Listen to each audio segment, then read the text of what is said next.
So we've looked at how Muhammad is both a political and a religious leader as he founds the religion of Islam, but then by the time of his death has taken over not just Mecca, his hometown, but also most of the southern part of the Arabian Peninsula.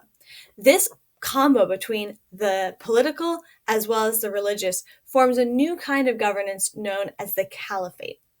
The caliph is the person in charge, and he is both judge as well as religious leader of the Islamic community, as well as political emperor. And this is a new combo. Of course, religion and politics have always been tied, but in this case, he's the leader of each of these realms. And it creates a new form that will take over not just in the Middle East, but spread into Africa and even into Europe. So let's take a look. First, in order to understand this, we need to take a look at a couple documents that are formed in addition to the Quran to explain Islamic and Muslim beliefs. The first one is the Hadith. Hadiths are stories about Muhammad. Muslims take these to be not on the same level as the Quran, but still informative on how they should behave because they're seeking to behave like Muhammad. So here's stories about how Muhammad acted. These are stories about how he interacts with people and how he deals in certain situations. So they have a lot of social and even political implications. Furthermore, the Quran was codified into, all the laws in the Quran were taken into, by later scholars, a list of laws and made into what is called Sharia or Sharia law. You'll sometimes hear about this in the news. If a country still today follows the Quran as the final say in how politics works, they probably have a system based upon Sharia law. These two documents influence then how government starts to be set up after the death of Muhammad.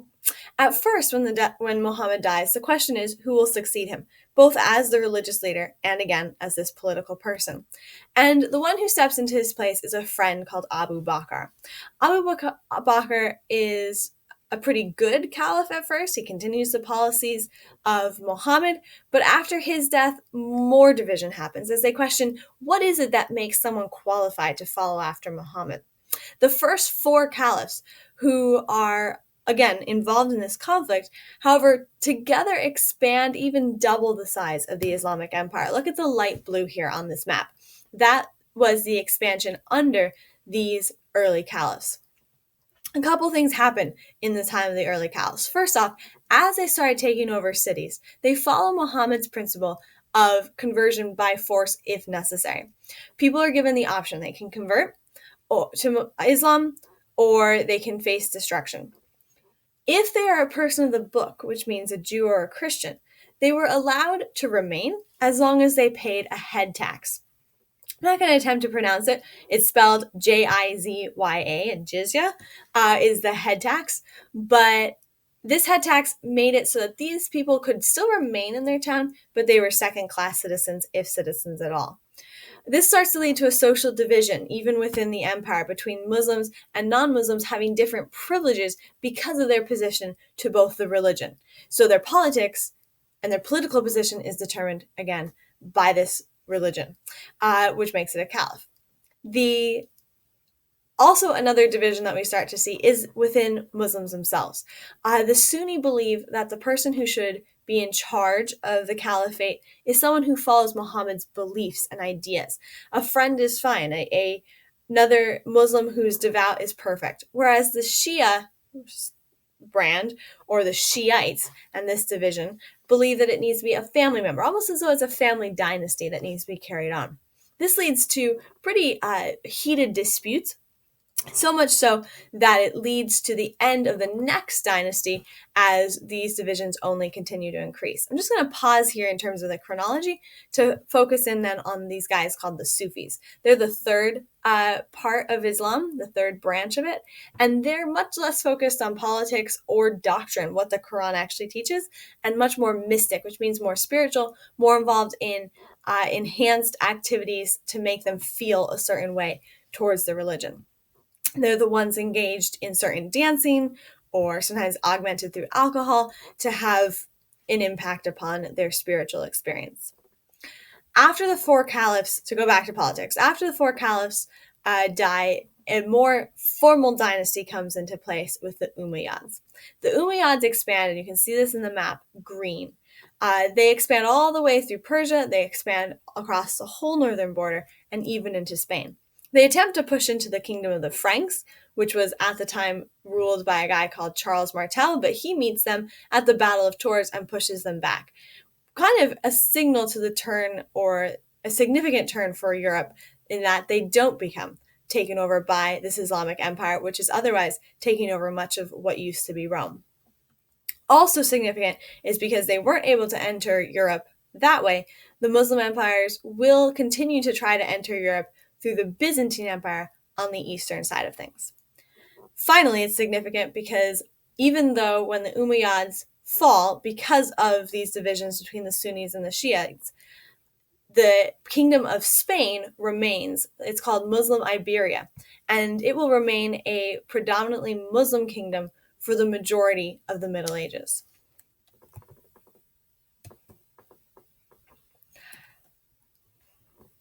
The Muslim kingdom of Iberia is known for its rich culture, its rich education, its rich ability to both impact a non-Muslim community with these Muslim ideals. One of the most famous mosques, which is the meeting place of Muslims, is found here in Spain. Here's a picture of it.